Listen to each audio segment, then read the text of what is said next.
Excerpt from a local newspaper. Ominous unknown killer still at large. After weeks of unexplained murders, the ominous unknown killer is still on the rise. After little evidence has been found, a young boy states that he survived one of the killer's attacks and bravely tells his story. I had a bad dream and I woke up in the middle of the night. I saw that for some reason the window was open, even though I remember it being closed before I went to bed. I got up and shut it once more. Afterwards, I simply crawled under my covers and tried to get back to sleep. That's when I had a strange feeling, like someone was watching me. I looked up and nearly jumped out of my bed. There, in the ray of light illuminating between my curtains, were a pair of 2 eyes. These weren't regular eyes. They were dark, ominous eyes. They were bordered in black and just plain out terrified me. That's when I saw his mouth. A long, horrendous smile which made every hair on my body stand up. The figure stood there, watching me. Finally, after what seemed like forever, he said it. A simple phrase, but said only in a way a madman could speak. He said, "Go to sleep." I let out a scream. That's what sent him at me. He pulled up a knife, aiming at my heart. He jumped on top of my bed. I fought him back. I kicked. I punched. I rolled around, trying to knock him off me. That's when my dad busted in. The man threw the knife. It went into my dad's shoulder. The man probably would have finished him off if one of the neighbors hadn't alerted the police. They drove into the parking lot and ran towards the door. The man turned and ran down the hallway. I heard a smash like glass breaking. As I came out of my room, I saw the window that was pointing towards the back of my house was broken. I looked out at him, see him vanish into the distance. I can tell you one thing. I will never forget that face. Those cold, evil eyes. And that psychotic smile. They will never leave my head. Police are still on the lookout for this man. If you see anyone that fits the description in this story, please contact your local police department. Jeff and his family had moved into a new neighborhood. His dad had gotten a promotion at work, and they thought it would be best to live in one of those fancy neighborhoods. Jeff and his brother Lou couldn't complain though. A new house, better house. What's not to love? As they were getting unpacked, one of their neighbors came by. "Hello," she said. "I'm Barbara. I live across the street from you." "Well, I just wanted to introduce myself and to introduce my son." She turns around and calls her son over. "Billy, these are our new neighbors." Billy said hi and ran back to play in his yard. "Well, I'm Margaret, and this is my husband Peter, and my 2 sons Jeff and Lou." They each introduced themselves, and then Barbara invited them to her son's birthday. Jeff and his brother were about to object, when their mother said that they would love to. When Jeff and his family are done packing, Jeff went up to his mom. "Mom, why would you invite us to some kid's party? If you haven't noticed, I'm not some dumb kid." "Jeff, we just moved here. We should show that we want to spend time with our neighbors. Now we're going to that party, and that's final." Jeff started to talk, but stopped himself, knowing that he couldn't do anything. Whenever his mom said something, it was final. He walked up to his room and plopped down on his bed. He sat there looking at the ceiling when suddenly he got a weird feeling. Not so much a pain, but a weird feeling. He dismissed it as just some random feeling. He heard his mother call him down to get his stuff, and he walked down to get it. The next day, Jeff walked downstairs to get his breakfast and got ready for school. As he sat there, eating his breakfast, he once again got that feeling. This time it was stronger. It gave him a slight tugging pain, but he once again dismissed it. As he and Lou finished breakfast, they walked down to the bus stop. They sat there waiting for the bus, and then all of a sudden, some kid on a skateboard jumped over them, only inches above their laps. They both jumped back in surprise. "Hey, what the hell?" The kid landed and turned back to them. He kicked his skateboard up and caught it with his hands. The kid seems to be about 12, 1 year younger than Jeff.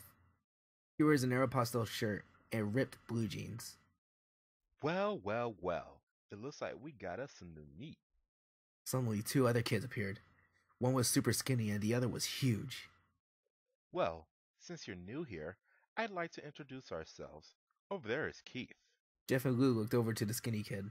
He had a dopey face that you would expect a sidekick to have. And he's Troy. They looked over at the fat kid. Talk about a tub of lard. This kid looked like he hadn't exercised since he was crawling. And I am Randy. Now, for all the kids in this neighborhood, there's a small price for bus fare, if you catch my drift. Lou stood up, ready to punch the lights out of the kid's eyes when one of his friends pulled a knife on him. I'd hope you'd be more cooperative, but it seems we must do this the hard way. The kid walked up to Lou and took his wallet out of his pocket. Jeff got that feeling again. Now it was truly strong. A burning sensation.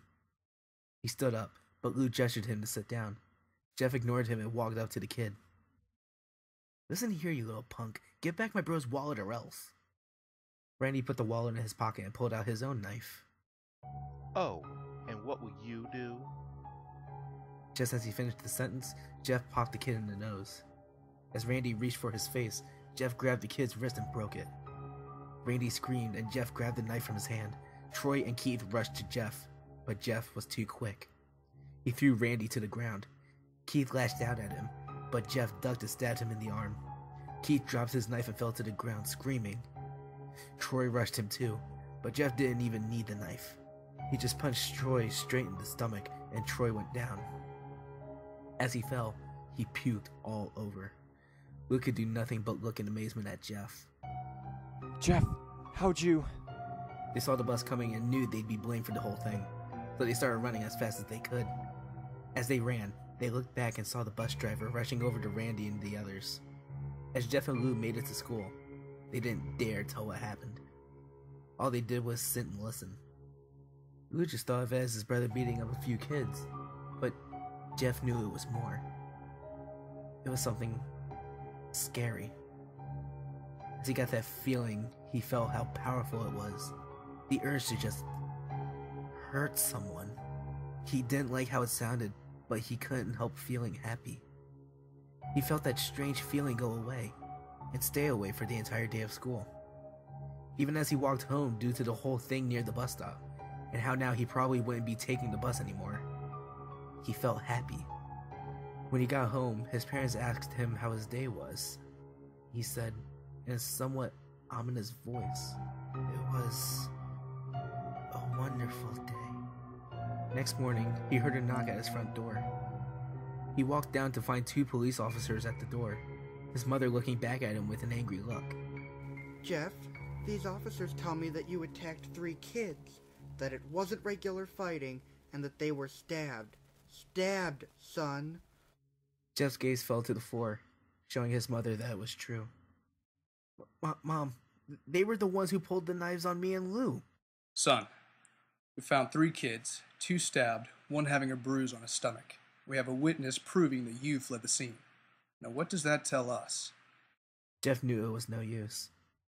He could say him and Lou had been attacked, but then there was no proof it was not them who attacked first. They couldn't say that they weren't fleeing, because truth be told, they were. So Jeff couldn't defend himself or Lou. Son, call down your brother. Jeff couldn't do it, since it was him who beat up all the kids. Sir, it was me. I was the one who beat up those kids. Lou tried to hold me back, but he couldn't stop me. The cop looked at his partner, and they both nodded. Well, kid, looks like a year in juvie. Wait! Says Lou. They all looked up to see him holding a knife. The officers pulled their guns and locked them on Lou. It was me! I beat up those little punks. Have the marks to prove it. He lifted up his sleeves to reveal cuts and bruises, as if he was in a struggle. Son, just put the knife down, said the officer. Lou held up the knife and dropped it to the ground. He put his hands up and walked over to the cops. No, Lou, it was me. I did it. Jeff had tears running down his face. Huh. Poor bro. Trying to take the blame for what I did. Well, take me away. The police led Lou to the patrol car. Lou, tell them it was me! Tell them! I was the one who beat up those kids! Jeff's mother put her hands on his shoulders. Jeff, please, you don't have to lie. We know it's Lou. You can stop. Jeff watched helplessly as the cop car speeds off with Lou inside. A few minutes later, Jeff's dad pulled into the driveway, seeing Jeff's face and knowing something was wrong. Son? Son, what is it? Jeff couldn't answer. His vocal cords were strained from crying. Instead, Jeff's mother walked his father inside to break the bad news to him as Jeff wept in the driveway. After an hour or so, Jeff walked back into the house, seeing that his parents were both shocked, sad, and disappointed. He couldn't look at them. He couldn't see how they thought of Lou when it was his fault. He just went to sleep, trying to get the whole thing out of his mind. 2 days went by, with no word from Lou at JDC. No friends to hang out with. Nothing but sadness and guilt. That is until Saturday, when Jeff is woke up by his mother, with a happy, sunshiny face. Jeff, it's the day. She said as she opened up the curtains and let the light flood into his room. What? What's today? Asked Jeff as he stirs awake. Why, it's Billy's party. He was now fully awake. Mom, you're joking, right? You don't expect me to go to some kid's party after? There was a long pause. Jeff, we both know what happened. I think this party could be the thing that brightens up the past days. Now, get dressed. Jeff's mother walked out of the room and downstairs to get ready herself. He fought himself to get up. He picked out a random shirt and a pair of jeans and walked downstairs. He saw his mother and father all dressed up. His mother in a dress and his father in a suit.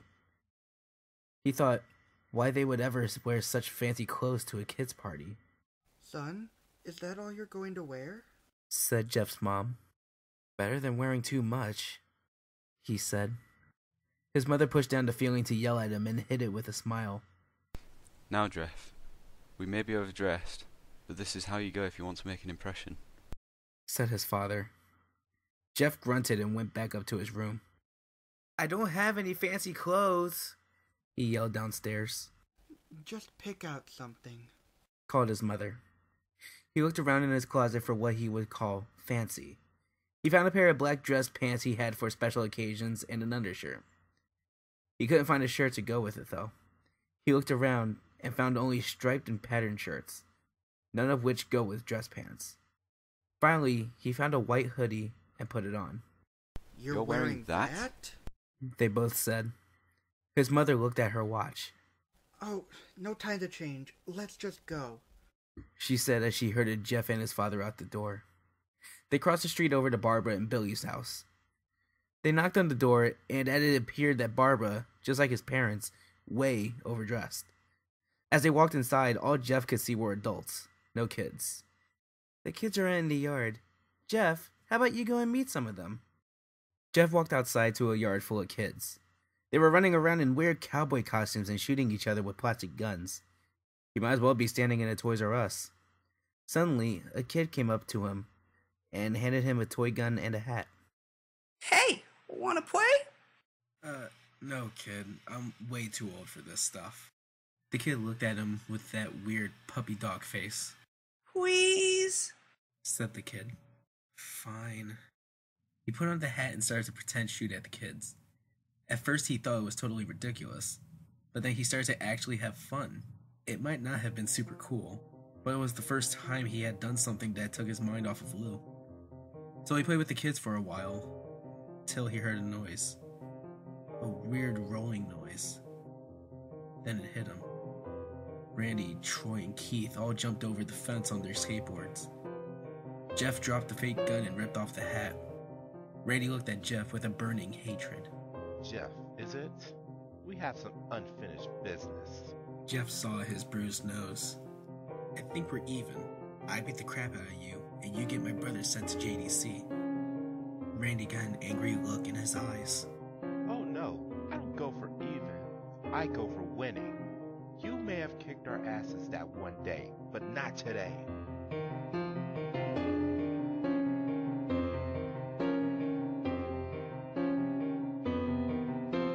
As he said that, Randy rushed at Jeff. They both fell to the ground. Randy punched Jeff in the nose, and Jeff grabbed him by the ears and headbutted him. Jeff pushed Randy off of him, and both rose to their feet. Kids were screaming, and parents were running out of the house.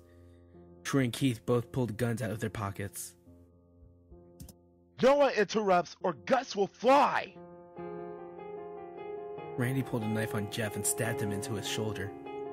Jeff screamed and fell to his knees. Randy started kicking him in the face. After 3 kicks, Jeff grabbed his foot and twisted it, causing Randy to fall to the ground. Jeff stood up and walked towards the back door. Troy grabbed him. Need some help?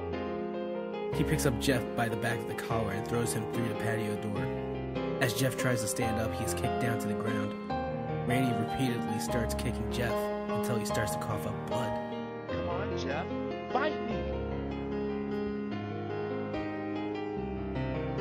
He picks Jeff up and throws him into the kitchen. Randy sees a bottle of vodka on the counter and smashes the glass over Jeff's head. He throws Jeff back into the living room. Come on, Jeff. Look at me. Jeff glances up, his face riddled with blood.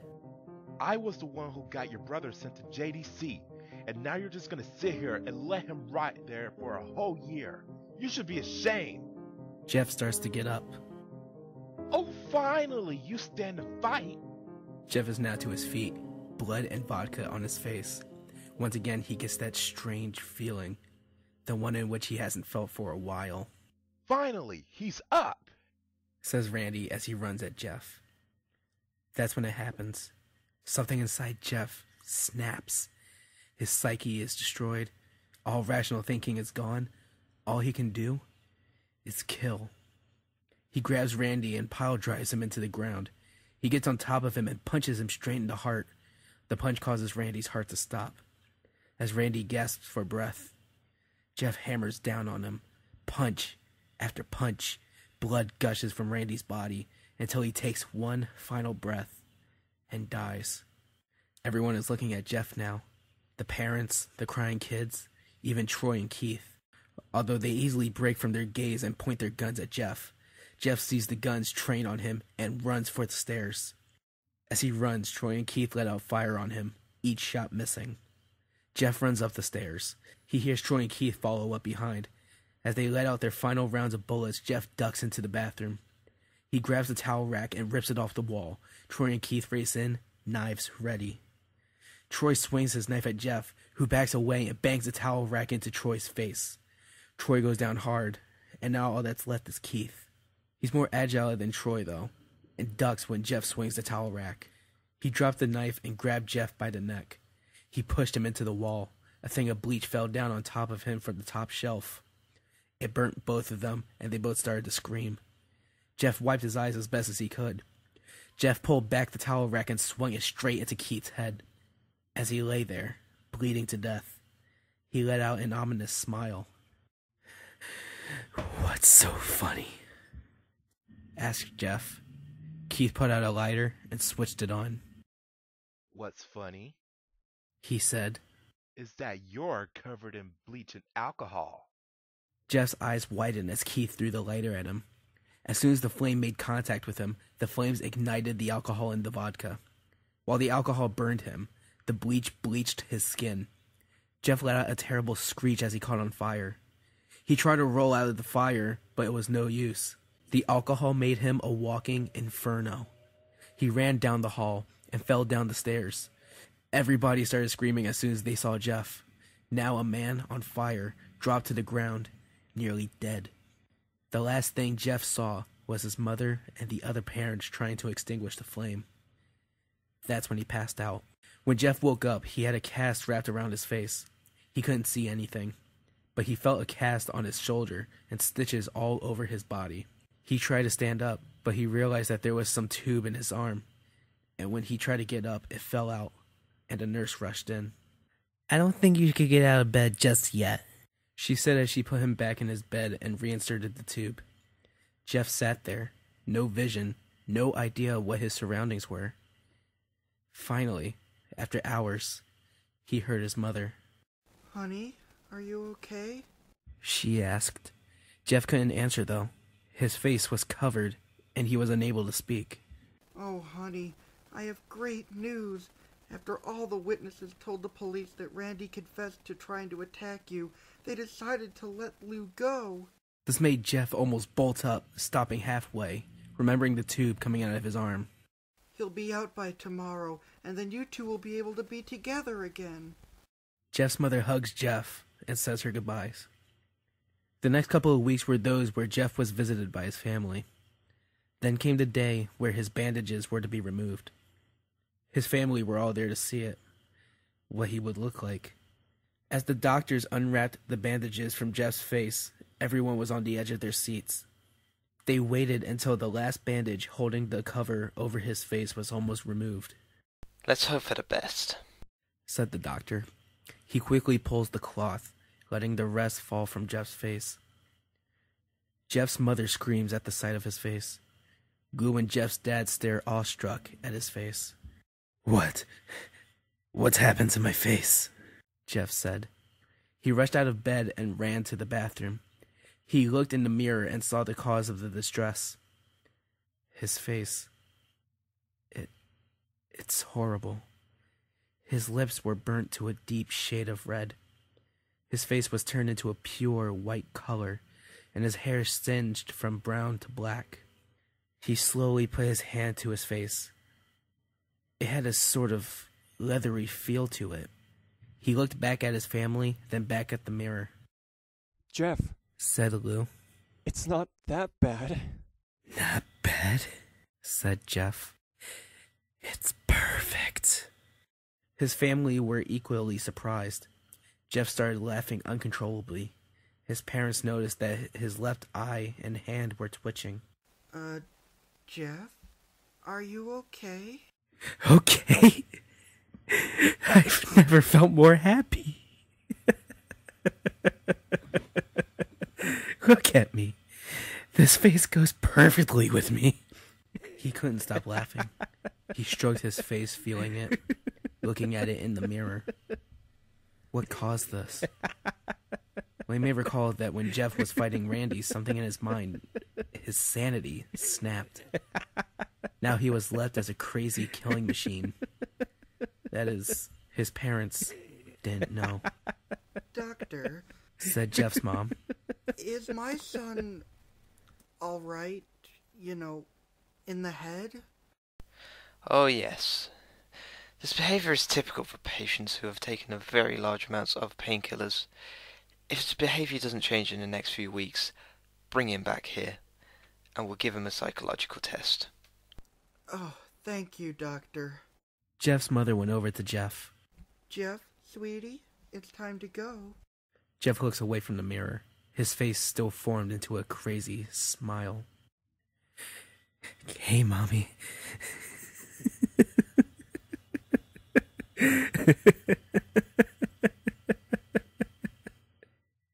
His mother took him by the shoulder and took him to get his clothes. This is what came in, said the lady at the desk. Jeff's mom looked down to see the black dress pants and white hoodie her son wore. Now they were clean of blood and now stitched together. Jeff's mom led him to his room and made him put his clothes on. Then they left, not knowing that this was their final day of life.